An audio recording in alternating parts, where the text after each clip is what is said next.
أعوذ بالله من الشيطان الرجيم بسم الله الرحمن الرحيم قال بل فعله كبيرهم هذا فاسألوهم إن كانوا ينطقون فرجعوا إلى أنفسهم فقالوا إنكم أنتم الظالمون ثم نكسوا على رؤوسهم لقد علمت ما هؤلاء ينطقون قال أفتعبدون من دون الله ما لا ينفعكم شيئا ولا يضركم أف لكم ولما تعبدون من دون الله أفلا تعقلون قالوا حرقوه وانصروا آلهتكم إن كنتم فاعلين قلنا يا نار كوني بردا وسلاما على إبراهيم وأرادوا به كيدا فجعلناهم الأخسرين صدق الله العظيم.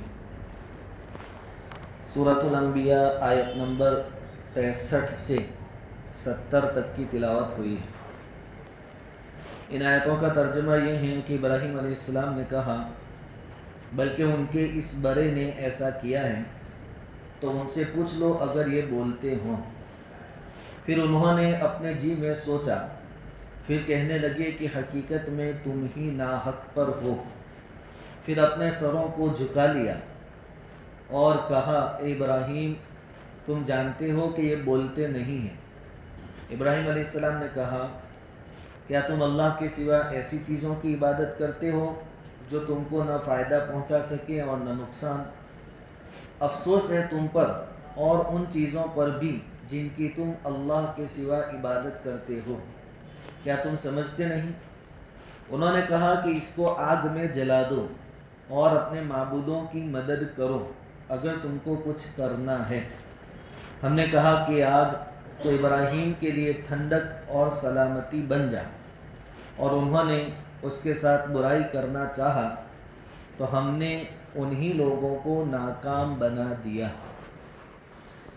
کل یہ بات ہوئی تھی کہ قوم نے پوچھا کہ بتوں کے ساتھ ایسا معاملہ ایسا سلوک کس نے کیا؟ ابراہیم علیہ السلام نے جواب دیا.